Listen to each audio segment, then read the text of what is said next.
أعوذ بالله من الشيطان الرجيم بسم الله الرحمن الرحيم وبه نستعين. So the topic of the series which we have chosen is discussing the chronological narrative of the events related to the martyrdom of the personalities of Ahlul Bayt alayhim as-salam. The first two discussions were introductory discussions. In the previous discussion, we started the actual topic of the series where we discussed Hazrat Ali Akbar. Today, inshallah, we plan to discuss Hazrat Qasim bin Hasan alayhim as-salam, and we will be discussing the events related to his martyrdom chronologically as we have been doing. So in the previous one also, we started with Abu Mikhnaf. We will be starting with Abu Mikhnaf, who died in 157 Hijrah. So Abu Mikhnaf was he was a contemporary to the 6th and 7th Imam alayhim as-salam. Okay, this is important as we go for Ziyarat al-Nahiya next. That will be important. Now, Abu Mikhnaf, as I again said that I'm quoting Abu Mikhnaf from Sheikh Muhammad Hadi Yusuf al-Gharawi's book Waqat al-Taf. So this is the book I am referring to. In that book, the discussion is between Humayd bin Muslim. So Hamid bin Muslim, or Humayd bin Muslim, who was the reporter on the other side.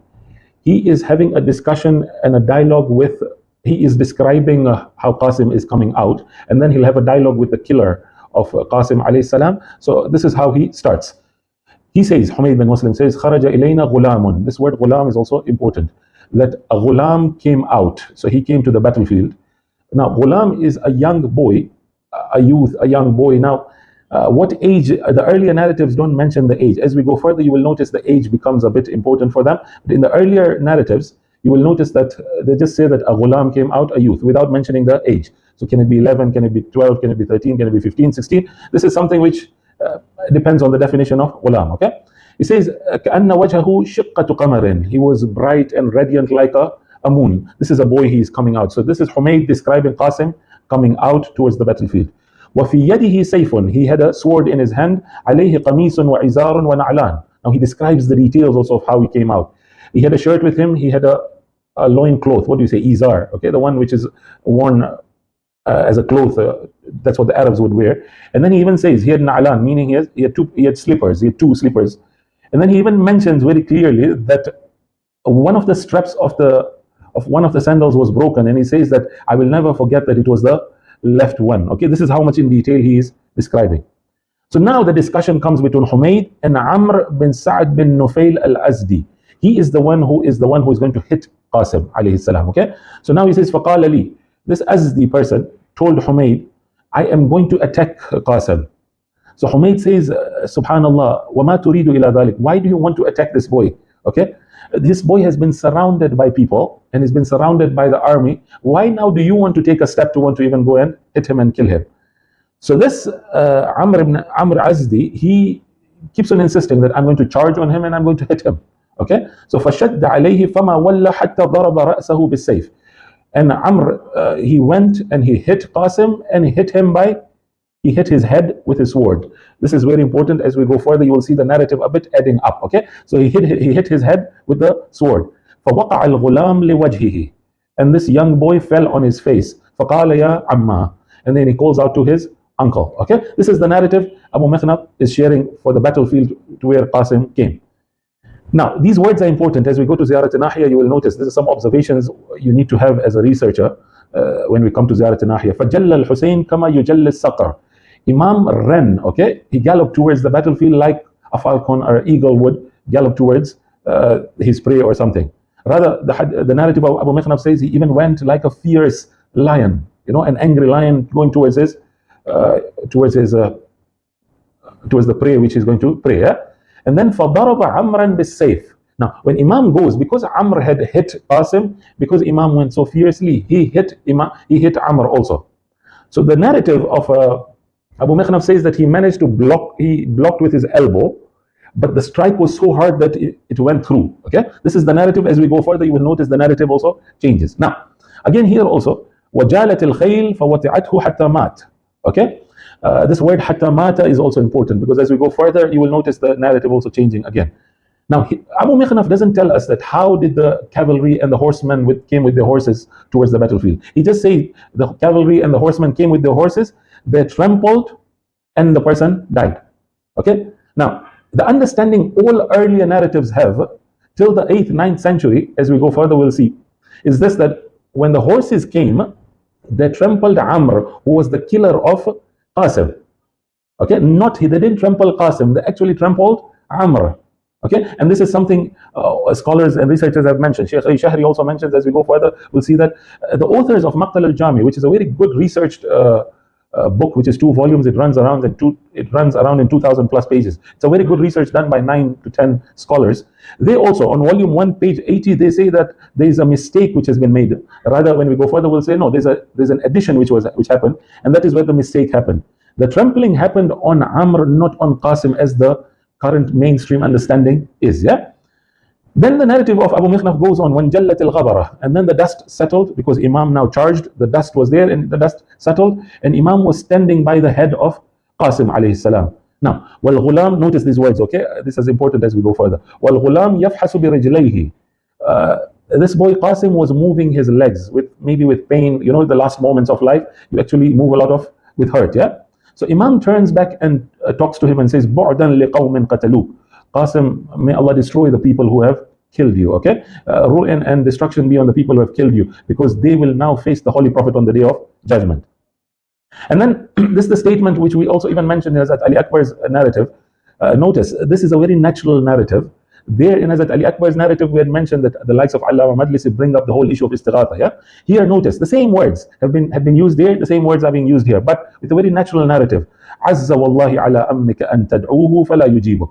It pains me. Imam Hussein is telling Qasim that it pains me and hurts your uncle that you call him and he cannot respond to you.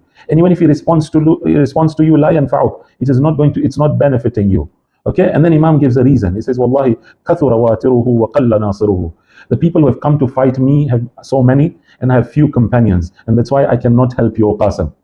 Okay, then ثم احتمله. Then they picked him up, and he took him to the Imam took him to the khayma, okay, to the tents.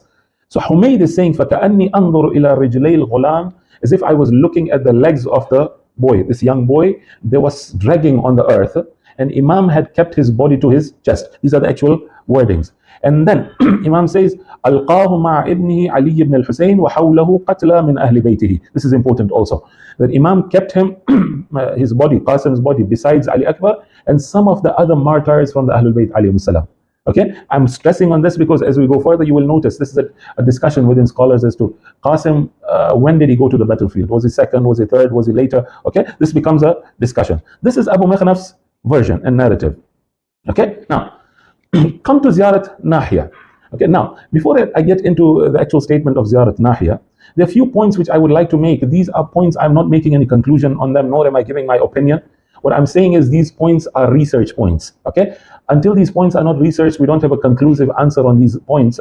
It's very hard to come and make a conclusion on Ziyarat Nahiya. Okay, so I'm making myself very clear that I'm not giving any opinion. Okay, I'm just telling you what the researchers and the scholars are saying out there, and further research has to be done on this. So point number 1. Commonly it's known that we have one Ziyarat Nahiya, but no, scholars will tell you that there are 2 Ziyarat Nahiyas narrated. Okay, so it's the common version is that is 1, but the books will tell you that there are 2 Ziyarat Nahiya. That is point number 1. Point number 2, the first Ziyarat Nahiya has been narrated with a sanad, so it has a chain of narrators, but strangely enough, there are 3 narrators out of it who are unknown. And strangely more enough is this, that out of these 3, 2 narrators are only the narrators of this ziyarah. You don't find these narrators somewhere else. Okay, this is now adding to more research as to how come these narrators have never narrated any hadith or anything else apart from this ziyarah. This is ziyarah number 1. The second ziyarah has not been narrated with a sanad nor any chain, so there's no chain of narrators. It just says it's from the 12th Imam alayhi salam. That's all. Okay, this is point number 2. Point number 3, which is again very important and requires research, is this, that both the ziyarats appear for the first time in a 6th century book. So they appear in Mazar al-Kabir of al-Mashhadi. Mashhadi died in 594 Hijrah, so that's end of 6th century. Okay, this is 250 years after the birth of the 12th Imam alayhi salam. Okay, so we'll come to that period also. So 594. So now a question now comes in, is that how come this hadith and this ziyarats, 2 ziyarats, didn't appear in the earlier books? That's number 1. Number 2, that's point number 4 also. Some scholars like Ayatollah Khoui, they deny the attribution of this book to al-Mashhadi also. Okay, so they have issues with this book also. So that adds another point of research. So they don't accept this book being attributed to al-Mashhadi. Okay. Now, And that is why the likes of Allama Majlisi, for example, will come and claim that this ziyarah is found in Sheikh Mufid's book. So when scholars go research, they say that we didn't find any of this. The text of this ziyarah is not found anywhere in Sheikh Mufid's book. It's not there at all. Okay, so that adds a further research point as to now how come the earlier scholars didn't narrate it. And this Allama Majlisi's opinion, where does it come from? Now, point number 5. These are only pointers which I'm giving you, which again requires research, as I mentioned. Until you don't sort this, you can't come and refer to a text and say this ziyarah will just refer to it without sorting all these pointers. Yeah. Now, interestingly enough, the first ziyarah in the chain, Sheikh Tusi is mentioned in the chain. So the question now comes in that Sheikh Tusi has a book of du'as and ziyarats called Misbah al-Mutahajjid. Okay. So the question now comes in, how come he didn't narrate this ziyarah in his book? While Al-Mashhadi says that Sheikh Tusi is one of the narrators of this ziyarah, while Sheikh Tusi himself doesn't mention it in his book. That's another question. Okay, that's point number 5. Point number 6 is, when was this ziyarah issued? Okay, when was it recited? So the common opinion is that it comes from the 12th Imam, but the scholars and the researchers will tell you that if we accept the reliability and authenticity and we prove that this ziyarah is there, then the date and the year of the issuance of this ziyarah is mentioned as 252 Hijrah. Notice, Imam Zaman alayhi salam is born in 255, not 252. Okay, 252, the 12th Imam is still not born. So now the question comes in, is that from whom is this ziyarah? And this is where the scholars now are giving different opinions. One will say it's from the 10th Imam, because the 10th Imam passed away in 254 Hijrah. Okay, so his Imamah was still there. So some would say it's from him. Allama Majlisi tries to rescue by saying that no, this is a scribal error, without giving much evidence. This was a scribal error. This was not 252. Rather, it was 262 AH. Okay, so the mistake was a scribal mistake. It was supposed to be 262 and not 252. And then he gives another possibility. He says, no, if we don't accept the 262 version, then we will at least ascribe it to the 11th Imam and not the 10th Imam. Okay, so these are discussions the scholars are having them. And as I mentioned, both the ziyarats only appear in Al-Mashhadi's Mazar al-Kabir. So if a person comes and authenticates this book and accepts the testimony of Mashhadi, then this ziyarah will be reliable for him. But for the likes of Ayatollah Khui, who question the book itself, then they need another way. We need another way to be able to sort out that is this ziyarah really from the Imam or not. Okay, these are the points. Further than that, and that's the last point. So these are all points related to the sanad and the chain and the authenticity and the reliability of the book and all whatnot. Go to the text itself. Okay, so we finished the sanad and the chain part of it. Come to the textual analysis also. What you see is, and this is something you will see for Hazrat Ali Akbar, you see for Qasim also, that the words used in this ziyarah are very much matching with the words Abu Mikhnaf has used.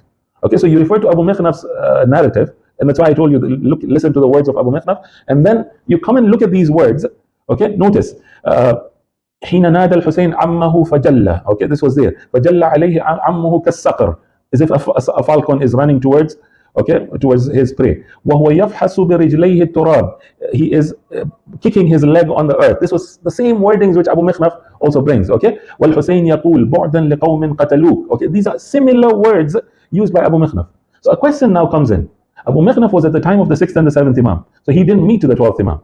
So if he didn't meet to the 12th Imam, is he quoting words which Imam is also using them, or the vice versa? This is a research by itself required. Where is the text coming from? Okay, now all these are questions and research points which require further deliberation before we come to conclusions. Now, the narrative of Ziyarat al-Nahiyah, what I'm just mentioning is that the narrative Ziyarat al-Nahiyah gives is one more thing than Abu Mikhnaf's version.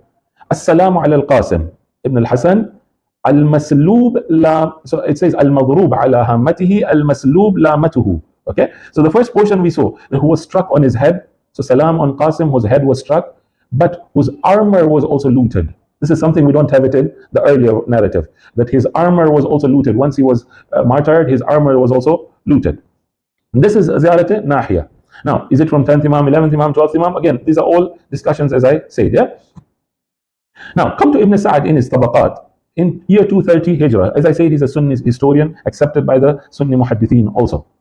He adds one small thing which just gives a bit more context and gives a bit more clarity to the whole issue of the trampling. Okay, so when Imam comes and hits Amr, who was the killer of Qasim, Abu Mikhnaf doesn't say how did the horses reach the battlefield and all whatnot. Yeah, he now gives the context and he adds that into his narrative. وَجَاءَتْ خَيْلُ الْكُوفِيِّينَ لِيَحْمِلُوهُ. This word is also important. As we go in Tabari's version, you'll see it's referring. Okay, وَحَمَلَ عَلَيْهِمُ الْحُسَيْنِ عَلَيْهِ السَّلَامُ. Okay, the cavalry and the horsemen who came with the horses to pick Amr up, apparently as if he was very injured or he was almost dead. Okay, he was very injured, so that they could pick him up and take him. So these horsemen come with their horses, and Imam Hussein started attacking them. Okay, and this fight happens, this battle happens, and this is where the trampling happens. Hatta mata. So Amr then dies after the trampling of the horses. Okay, this is Ibn Sa'd in his Tabaqat. Come to Tabari now. He also adds a small narrative. You will notice that till 7th, 8th century, the narrative remains the same, almost with minor additions. As you go further with time, you will see minor additions coming in. Okay, so now when Imam hits Amr and attacks Amr, the Tabari's version says fasaha. Okay, he shouted out. This is Amr shouting out, ثم تنحي an, and then he moved away from the Imam alayhi salam. Okay, so as if he still had life, and he moves away from the Imam.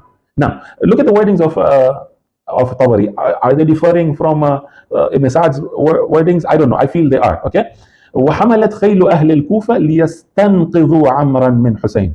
Okay. So that one was like, we want to pick him up, as if he was so injured, and we want to pick him up. Here is like the horsemen came to attack with the horses so that they could save Amr from Imam Hussein alayhi salam. Okay. In this process now, فاستقبلت عمرا بصدورها. Okay. So now there's more detail as to Amr was now facing the horsemen with the horses. Okay, and these horses now come towards him, and then they trample him, and then he dies. Okay, this is Tabari's version. So this is 310. As I say, Tabari also is a Sunni historian, an accepted Sunni historian also. This is 310 Hijrah, early 4th century. Now, come 334 Hijrah, we have a book which is called Hidayat al-Kubra by Khasibi or Khusaybi, whatever the pronunciation is. Now you see the narrative changing. By the way, Hidayat al-Kubra is a book written by Khasibi. Khasibi is, by majority counts, he is known as a Ghali. Okay, now you will see that a Ghali now is giving us a version which has become a common mainstream understanding today also. And great scholars use this statement also, yeah. So he is somebody who is a Ghali. Okay, he is the founder basically of the Nusayri sect, if you want to put it, one of the founders. Rather, the Alawis in Syria also somehow ascribe themselves to Khasibi or Khusaybi, whoever you want to mention him. He, in his Hidayat al-Kubra now, he's mentioning now this famous story of Ahla min al-Asal. It doesn't come in the earlier narratives, it comes in his book. And this is something scholars do agree. So if you refer to Sheikh Shahri also, he also mentions this also. So Khasibi's version now is this, that on the night of Ashura, Imam gathers his family and his companions. He talks to them and he tells them that I'm going to be killed tomorrow. They want me, they don't want you. So you can go and move. Okay, and then the discussion, which is not our discussion, that we will not and all whatnot. In the midst now of this discussion is now Qasim turning to his uncle now. Okay, فقال له القاسم, my uncle, وأنا أقتل, am I also going to be killed? Now this has become the common mainstream version and narrative in our majalis, but look at where it's coming from. Okay, again, I'm not saying these are right or wrong, but look at the sources which are coming from. So Imam turns back with compassion to him and he says, and then he turns back and asks him, كيف الموت عندك? Oh my brother's son, how is death with you? How do you find death? And Qasim replies, أحلى من العسل. This has become a very famous statement, but it comes in Khasibi's narrative. So Imam tells him, yes, it's ahla, but you will undergo a lot of trials on your death. So he says, أن تبلو بلاء عظيما. You will undergo a lot of trials in your death. And then Imam tells him that even Abdullah al-Radhi, so this is Ali Asghar, the way we call him, when we come and discuss that Ali Asghar, then we'll discuss where does this name, all this come from. Yeah. So at the moment I'm using the word Ali Asghar. So he says even Ali Asghar will be killed while asking for water. So Qasim then turns back to the uncle and says, Imam, will they reach the ladies also? That means will they reach the tents and reach the ladies also, that they will kill Ali Asghar? And then Imam gives the whole incident where we will discuss when it comes to Hazrat Ali Asghar, inshallah. Okay, this was Khasibi. Now, Sheikh Shahri, the reason I'm quoting him is that to show you that scholars don't accept the reliability of this book. Okay, so he says he accepts it also. Ruwiya fi kitab Hidayat al-Kubra. So he also mentions that this narrative has come from the book Hidayat al-Kubra of Khasibi. Then he goes further. He says that we have a similar narration in Madinat al-Ma'ajiz of al-Bahrani. Now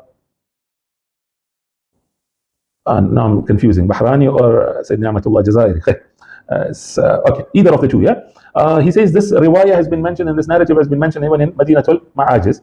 He then goes further. وَلَمْ نَذْكُرْهَا فِي النَّص بِسَبَبِ عَدَمِ اعْتِبَارِ مَصْدَرِ الرِّوَايَةِ. Can you see this now? He doesn't accept the authority and reliability of Hidayat al-Kubra. This is showing you that scholars don't accept the reliability of Hidayat al-Kubra, being a Ghali, being an extremist. That's how some have ascribed him. The majority ascribe him like that. Okay. You come to Abu al-Faraj, the narrative, Abu al-Faraj Isfahani, the narrative is the same, so I will not get into it. There's a small minor addition which it doesn't make a difference. Come to Sheikh Saduq in 381 Hijrah. Now this is the end of the 4th century. He now clarifies and he makes it very clear that Qasim was the second one from the Ahlul Bayt to go and fight. So notice it says, وَبَرَزَ مِن بَعْدِهِ الْقَاسِمِ الْحَسَنِ. Okay, so after Ali Akbar, it's Qasim now who went to fight. So this now negates the whole version of Abu Mikhnaf, which says that Imam came and placed Qasim's body with Ali Akbar and the other martyrs from the Ahlul Bayt. According to Sheikh Saduq, now there were no other martyrs from the Ahlul Bayt. It was only Ali Akbar at that time. Okay, he was the second one to go to the battlefield. Another thing which adds up in Sheikh Saduq's narrative is that فَقَتَلَ مِنْهُمْ ثَلَاث. So he was a young boy and thus managed to kill 3 people from the enemy's side and he was martyred. Okay, the reason I'm mentioning is that you will notice that when you go further, you will see the number adding up to 12, 13, even 20 times more. Okay, this was Sheikh Saduq. Come to now 6th century, you have a scholar by the name of Bayhaqi. Now this is not the famous Bayhaqi of Sunan Bayhaqi, who is known in the Sunni world. Bayhaqi is famously known as Ibn Funduq. Okay, he passed away in 568. Apparently that Bayhaqi was in the 3rd or 4th century, if I'm not mistaken. Yeah, this Bayhaqi comes in the 6th century, 568 Hijrah is his death year. He was more of a historian, if you want to call him, or more of a genealogist, somebody who looks at, because he has a book called Lubab al-Ansab, where he looks at the genealogy. Okay, so he's interested in the age of Qasim now. So you see a sudden interest in the age now. So in the earlier narratives, we were told he's a ghulam. Okay, he's just a young boy, he's a youth. How old is he? We are not being told. The first time now we are being told his age now. So he says that he was 16. Huwa ibn sittu ashara sana. He was 16 years old. Do you see this now? So the common narrative we have was he was 13. He mentions he was 16. In the same period, Kharazmi, in his Maqtal al-Hussein, he gives another version now. So he doesn't give an exact age, but now he mentions another issue about his age. He says, وَهُوَ غُلَامٌ, he adds now, صَغِيرٌ. This was not there in the earlier narrative. He's a young boy, no, he's صغير also. So Saghir now will tell you that he was somebody not reached bulugh and maturity. And he mentions, Lam yablugh al-hulum. He had not reached the age of maturity and bulugh. So that shows he was at least lesser than 15. Yeah, opposite to Ibn Funduq's narrative. This is Kharazmi. Now, one more thing he adds, which was not there in the earlier narrative, is the discussion between Humayd and Amr. Okay, Amr, the killer of Qasim. When this discussion is happening, Humayd is telling Amr that Qasim has been surrounded by so many people. Why are you interested in him? There's no need for you to attack him. He's been surrounded by people, okay, by all the army. Then, Amr turns back that he says, I will charge at him and I will go kill him. So Humayd then answered, Subhanallah, okay? The same wordings have been used. One more statement which Humayd adds here, which was not there in the earlier narrative. He says, فَوَاللَّهِ لَوْ ضَرَبَنِي مَا بَسَطْتُ لَهُ يَدَيَّ. If this boy is such a good-looking boy, he's such a radiant boy, he's a bright-faced boy. If this boy were to hit me, I would not go hit him back. Okay, that's how I much admire this boy. Okay, this was not there in the earlier narrative. Okay, this is the 6th century. Now, another thing Kharazmi adds in his Maqtal al-Hussein is he adds a dua from Imam Hussein. Now, this dua, strangely, in the books of history, you will notice each historian has put this dua in for a particular incident. Kharazmi puts it here. Okay, so when Imam came and put Qasim after his death, after his martyrdom, when he comes and puts his body with the other shuhada, with the other martyrs, he then turns his face towards the sky. Okay, now this was something we didn't have it earlier. He says, Allahumma ahsihim adada. Okay, now is he talking about the martyrs? Is he talking about the enemy? It can refer to both also. Oh Allah, count them all. Okay, count the martyrs, count the enemies. وَلَا تُغَادِرْ مِنْهُمْ أَحَدًا وَلَا تَغْفِرْ لَهُمْ أَبَدًا. Oh Allah, don't forgive these people from the army of Yazid in Ibn Ziyad. Don't forgive them at all. This was a dua which we don't see it earlier in the earlier narratives. It's Kharazmi now puts it after the death of Qasim, and then he turns to his Ahlul Bayt. Probably those who are alive still. He tells them, Sabran ya bani umumati, Sabran ya ahli bayti. Oh my cousins, oh my Ahlul Bayt, have sabr and have patience. Okay, La ra'aytum hawanan ba'da hadha al-yawm abada. You will not see any difficulty after this anymore. So this is your last difficulty. Just have patience, endure it, and finish it, and after this it will be done. Okay, so this is something we don't see it in the earlier narrative. This is Kharazmi in the 6th century. Come 1 century later, 664 Hijrah, Sayyid ibn Tawus in his Luhuf, the same dua of Imam Hussein alayhi salam, he puts it before Qasim goes to get martyred. Fasah al-Hussein. Okay, so apparently his Imam now starts shouting out, okay, and he calls out, fi tilka al-hal sabran, and the same wordings then come in, okay, that he calls out and the same wordings, but it is before, then he says, qala rawi wa kharaja gulamun. Okay, can you see this now? Okay, it's before the martyrdom of Qasim alayhi salam. Now, one more thing which Sayyid ibn Tawus adds, which is not there in the earlier narrative, is when Qasim is hit on his head by Amr. Okay, that was the only thing which was mentioned in the earlier narrative. He mentions a bit of one more word, but it gives you another whole meaning altogether. فَفَلَقَهُ. Okay, فَفَلَقَهُ basically, it's basically cutting into pieces. When you cut something into two, or you cut it into pieces, that's what you say, falaq, yeah? You cut something into two.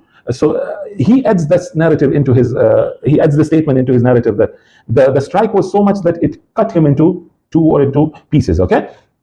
This is Sayyid ibn Tawus. Further than that, he adds one more thing, again, not very important, but for this Amr who now was hit by Imam Hussein alayhi salam, فَصَاحَ صَيْحَةٌ سَمِعَهُ أَهْلُ الْأَسْكَرِ. This was not there also in the earlier narrative. That it was there earlier, he just said fasaha, he shouted out for help. Here he shouted out so loud that everybody heard it. Okay, now these are minor details, but shows you, I'm just trying to show you how a narrative with time is evolving. Okay, now till the 8th, 9th century, that's the common narrative. Apart from Khasibi's narrative in Hidayat al-Kubra, we don't see any difference. Okay, the narrative is almost similar. Now you come to Rawdat al-Shuhada, Mullah Kashif's book in the early 10th century. Now you have one page Masa'ib, one page Maqtal in the earlier narratives, now becomes 10 pages, literally 10 pages. I counted. The narrative is becoming into 10 pages now. Okay, number one. Number two, you will see it's more of a storytelling and imaginative understanding. Unfortunately, it's become the common mainstream Masa'ib for us in the Majalis, but you see this coming from Mullah Kashifi, how he portrays it. Okay, now look at the narrative. It changes altogether from the earlier narratives. This is now the early 10th century, 910 Hijrah. Okay, this is where Mullah Kashifi comes in. So we didn't have this. The earlier narratives was all that Qasim went to fight. Humayd is describing what kind of a boy he was, and he gets martyred, and that's all. Imam comes to his body, and that's all. Here now you see now, Mullah Kashifi claims that no, Qasim comes to the uncle to seek permission after the death of his brother. Okay, this was not there earlier. And as we go further, you will notice Allama Majlisi also mentions. So because with the later narratives now, there's a discussion. Did Abdullah bin Hasan, who was the brother of Qasim, did he get martyred first or Qasim got martyred? This was not there in the earlier centuries. In this period now, there's a discussion. Qasim got martyred earlier or Abdullah got martyred? So according to Mullah Kashifi now, he says that Qasim came to ask for permission when Abdullah was martyred. He says, oh uncle, give me, I want to go now take revenge. Notice, dasturi de takine baradar boss juyam. Okay, I want to go avenge his death. So the whole fight and this whole thing is becoming now like a revenge in this narrative now. Okay, so then this is again commonly recited. It's coming in the 10th century that Imam turns back to Qasim and tells him, you are the remembrance of my brother. How can I allow you to go? You are the remembrance of my brother. And then the narrative of the mother comes in, which was not there in the earlier narratives also. Madar Qasim needs as khayme birun David. This was not there in the earlier version. That the mother also comes out from the tents to come and seek and plead for permission from Imam Hussein alayhi salam. Okay? Then Mullah Kashifi goes on further. He says that Qasim doesn't get permission. Okay? This is what we've been hearing. Yeah? Qasim doesn't get permission, and then he remembers the amulet, the ta'weed. Okay? He remembers the ta'weed the father had closed in his hands. So can you notice this is in the 10th century? Okay? So he tells him that when he opens it, he realizes that his father has written it with his own hands. Okay? And he tells him that when you get into trouble in Karbala, when your uncle gets into trouble, go and help him. Okay? Now, he goes further.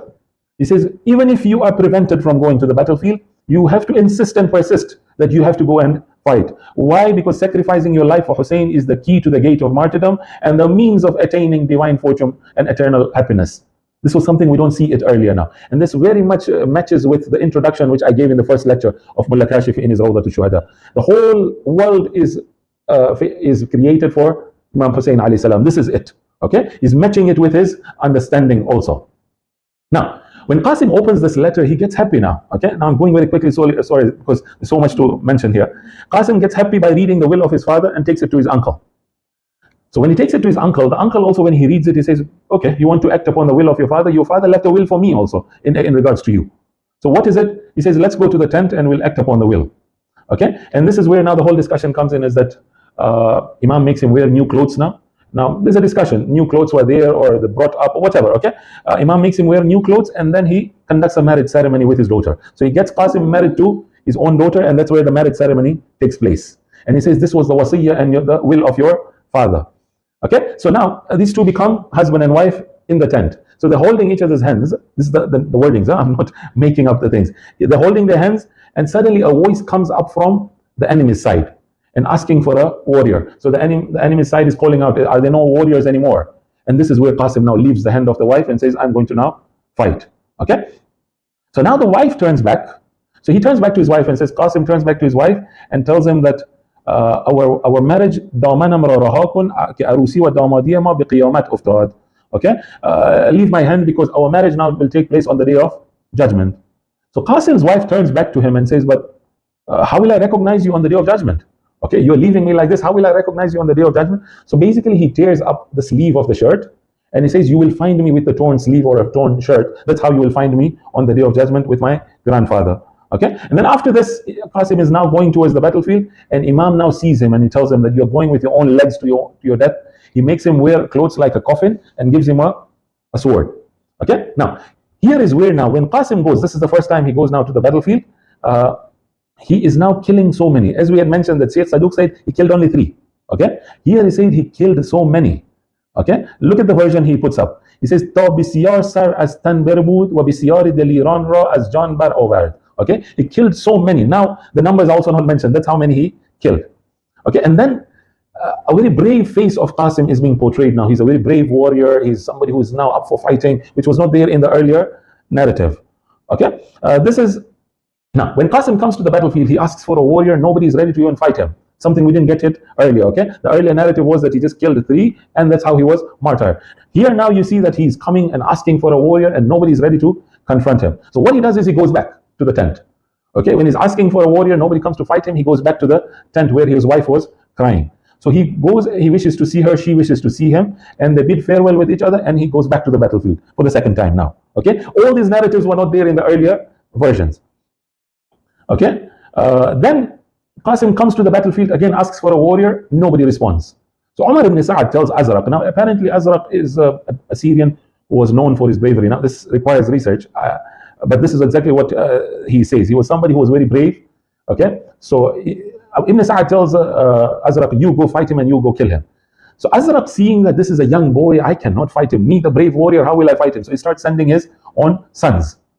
The narrative of Mullah Kashifi goes on further. It's a very historical narrative. Can you see that? It's more imaginative stories coming out. Okay, so his narrative says that Qasim didn't have a shield and an armor, so somehow Muhammad bin Anas from the Imam's camp took the shield and armor and made it reach to Qasim. Okay, Qasim now starts fighting. So Azraq sends his son, first son, second son, third son, fourth son. All sons are killed. Okay, he kills all the 4 sons. So now Azraq himself now goes to fight. So here when Azraq goes to fight, the narrative says that because Imam realized he's a very brave warrior, he starts raising his hands for du'as and starts praying for him. Okay, and Qasim then kills him. Can you see this now? Okay. In the earlier narrative was that he was killed straight away. He's the one who hits the face. Okay, here is now he's hitting. Qasim kills him. It's the opposite now. Okay, and then goes back to the tent for the 3rd time now, and then he asks for water now. This was not there in the earlier narrative again. Qasim comes back, asks for water. So the uncle turns back and tells him, "Be patient. Your pains will just finish, inshallah. You be patient and go fight again." So as we go further, you'll see the narrative changing again.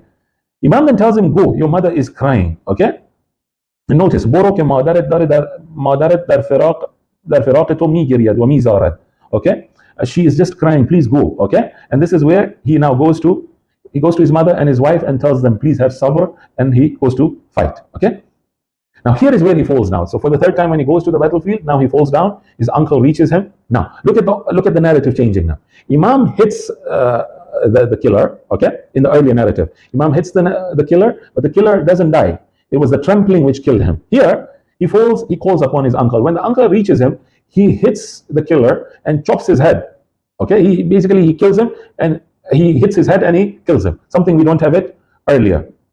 And then the narrative says that he takes Qasim to the tent while he's still alive. His mother and wife see him and then he dies. Now one more thing which Mullah Kashif's narrative multiplies and keeps on adding is the thing about the wife now. The wife takes dust dar khun Qasim Malid. She took the blood of Qasim and she started putting it on her face and on her head. Okay, something we don't see it earlier. Okay, so this was Mullah Kashifi in the earlier 10th century. Come to Muntakhab al-Turayhi now. This is 1080 Hijrah. So end of the last portion of the 11th century. Okay, he now just adds up to that whole issue of thirst. Okay, now look at how he goes. He says that when Qasim became weak, he wanted to go back to the tent. On the way, he met Azraq al-Shami. Now, the same Azraq which was mentioned by Kashifi, here he mentions that he's returning to the tent and he meets this Azraq, okay, who wanted to stop him from going to the tent. He hits him. فَضَرَبَهُ الْقَاسِمْ عَلَى أُمِّ رَأْسِهِ فَقَتَلَهُ. He killed Azraq also. And then وَصَارَ الْقَاسِمْ إِلَى الْحُسَيْنِ عَلَيْهِ السَّلَامِ. And then he went towards Imam Hussein عليه السلام and he tells him, يَا عَمَّا الْعَطَشْ أَدْرِكْنِي بِشُرْبَةٍ مِنَ الْمَاءِ. Okay, oh my uncle, thirst is killing me. Can you please give me some water? So now see the supernatural issue coming up again now. Similar to what we saw in Ali Akbar's narrative, we see it here also. Turayhi in his Muntakhab says that Imam gave him khatamahu, okay? He gave him his ring and he started sucking it. And he started sucking it and he got quenched. His thirst got quenched. To the level, the narrative of Turayhi says, ثُمَّ جَعَلَ هِمَّتَهُ عَلَى حَامِلِ اللِّوَاءِ وَأَرَادَ قَتْلَهُ. He got so much quenched, he got so much strength again that now he intended to go towards the enemy and kill their leader now. Okay, the head of the army now. Okay, that's how much strength he had got. So this is something we don't see in the early narrative, even in Kashif's narrative. Okay, now we come to Bihar. Allama Majlisi in the early 12th century, so 1110 Hijrah, early 12th century. This is Allama Majlisi in his Bihar. He also emphasizes that, and this has become now the understanding, that وَهُوَ غُلَامٌ صَغِيرٌ. Okay, he was a young child who had not reached puberty and had not reached the age of maturity. He adds one more thing. When Imam wants to part with Qasim, he says they started hugging with each other. When they start hugging with each other, وَجَعَلَ يَبْكِيَانْ حَتَّى غُشِيَ عَلَيْهِمَا. This was not there in the earlier narrative. They start hugging each other, they start crying together until they both fall unconscious. They both fell unconscious. This was not there in the earlier narrative also. Okay? Then, now, another issue which Allama Majlisi now adds, which we don't see it earlier, is that Qasim fought such a brave fight that he killed 35 people. So we had 3, now it becomes 35 now. Okay, can you see with time how the narrative changes? Here is where now, in this period now, the whole narrative changes from the trampling of Amr, the killer of Qasim, to the trampling of Qasim. Why? Because they add a word now, and they add a word in the narrative, which was not there in the earlier history. And this is where I come and say, something I asked on the first, in the first lecture. What we have as history, is it history or the narrative of the author? Okay, this is something which requires a lot of research. That are we reading the narrative of the author, or are we reading what transpired in history? Notice, so he says that when the horses came, they started trampling and they started stepping on the. Now notice, hatta mata. Okay, that was the version earlier. Until he died. Who died? Amr. Here they add a word now. Hatta mata al-ghulam. So they want to now show that until the boy died, the young boy died, that means he was trampled by the horses. It wasn't Amr who was trampled, it was Qasim who was trampled. Okay, and this is something, if you refer to even Sheikh Shahri in his Chronicles of the Martyrdom of Imam Hussein, it's in English. You can refer to it. Notice, he says, in English, I'm reading quote, yeah? The esteemed commentator of Bihar al-Anwar. Okay, so the one who writes the commentary on Bihar, he comments, he says that the phrase, until the youth was killed, he says that the word youth, ghulam, has been added here. So ghulam was not there in the earlier narratives. It's Allama Majlisi has added it, or he has taken it from Turayhi. Again, that's something which needs to be worked upon. But this is something which was added in this period. So he says this word differs with the original accounts, number one, and it also conflicts with the rest of the account of Bihar itself. Okay? Now, if you say that he was trampled and he died, then how come Allama Majlisi himself then says that when Imam was taking him to the camp, وَهُوَ يَفْحَسُ بِرِجْلِهِ, okay, he was moving his leg, he was kicking his leg. These are two contradictory narrations now. If you're telling me on one side he has died by being trampled, now when you're taking the body towards the tent, he is still hitting his legs, and then Imam is talking to him also. How does that, how can you put these two together? These two narratives are contradictory. Okay? Then, so now, Allama Majlisi then also mentions his own opinion that did Qasim die first or Abdullah bin Hasan die first? He says, Al-Asahhu annahu baraza ba'da al-Qasim. Okay? Abdullah bin Hasan went after Qasim and not before Qasim. He mentions his own opinion also. Okay, now we come to the end of the 13th century, 1285 Hijrah. You have a scholar, you have a writer by the name of Bahbahani in his Dam'at al-Saqiba. He now is referring to that fake version of Abu Mikhnaf, which is not the real version of Abu Mikhnaf. And then he comes and says, Qala Abu Mikhnaf. Can you see now this, okay? That he's using the name of Abu Mikhnaf but referring to a book which is not Abu Mikhnaf's book. What happened? he now adds up another narrative now. He says, Nadar al-Hussein yaminan wa shimalan. Imam was standing and he looks on the right and on the left. He didn't find any helper and protector for himself. And then he shouted out, ثم نادى وغربتا وقلة ناصرة أمام معين أمام معين يعيننا أمام ناصر ينصرنا, which we hear for Hazrat al-Yasra. He's using it for Hazrat Qasim now. Can you see the narrative now changing? Okay, he says that Imam comes out, he sees that he's alone now. He starts giving out this call that, is there anyone who can help us? And now he says, فَخَرَجَ إِلَيْهِ مِنَ الْخَيْمَ غُلَامَانِ. Okay, so this is the time when two young boys come out from the tents. One is Ahmad and the second is Qasim. Both are the children of Imam Hasan alayhi salam. Okay, now this Ahmad needs to be researched also further. They turn to their uncle and says, Labbaik, Labbaik ya Sayyidana. We are here. Okay, we are ready to sacrifice ourselves for you. And then the uncle turns back and says, but it's so hard for me to send you to the battlefield. And then Qasim goes to the battlefield. Okay, this was something we don't see this in the earlier narrative. Okay, now come to Nasikh al-Tawarikh, Muhammad Taqi Sipeh at the end of the 13th century, 1297 Hijrah. He comes and adds one more thing, two more things basically. One is Qasim going to fight. He says he fought somebody who was equal to 1,000 horsemen, showing the bravery now. Okay, this was not there. This was there earlier in the 9th, 10th century, but not early in the earlier narratives. He fought somebody who was equivalent to 1,000 horsemen. And then he goes further. He says, despite his young age, he killed 35. This is what Allama Majlisi mentioned. He says in another report, he killed 70. So can you notice now? Sheikh Saduq says 3. Mullah Kashifi says so many. Allama Majlisi says 35. In end of 13th, 14th century now, we have now somebody telling us that he killed 70 now. Okay? This was a quick review. And finally, as I mentioned in the previous discussion also, I'll do the same. In contemporary times, I'll just quote Mahdi Rasuli, the one I quoted in the previous lecture also. He comes and changes the narrative altogether. Okay, look at what's happening. Okay, sometimes I feel like, how can you add is one thing, but now I don't know. Okay, let me not put my opinion on that. Look at what he mentions. So in the earlier narrative, we were told that Humayd is telling Amr that this boy has been surrounded by people. You don't need to go fight and hit him. He's been surrounded. Look at how the narrative is being changed now. So he says, Mahdi Rasuli is saying this, that now he's been surrounded by people who are hitting him with stones, and people are competing at hitting stones at Qasim. This was not there at all in the earlier narrative. And then there's a discussion within the enemy's army, the army of the enemies themselves. He said, why are you doing this? And the other one is telling him, why should I not do this? And he tells him that, can't you see the crowd has gathered around this child? He's a child, leave him. This is something which you don't see earlier. Okay, the child has had enough. Another thing which he adds again is that, again, as I said, that after 10th, 11th century, this became the norm, that Qasim was trampled. Yeah, so he also emphasizes on the same, that Qasim is being trampled. And then now when Imam Hussein wants to come to him, he tells the uncle, don't come, I'm being trampled, don't come. And Imam still comes to him. Okay. A third thing which you see now is something where I feel now emotions are taking over.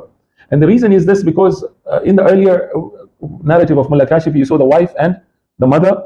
Okay, the wife and the mother were involved. Here now we have Bibi Zainab and Bibi Sakina, the way they call it, Bibi Ruqayya. They are now getting involved now. This was something we don't see earlier.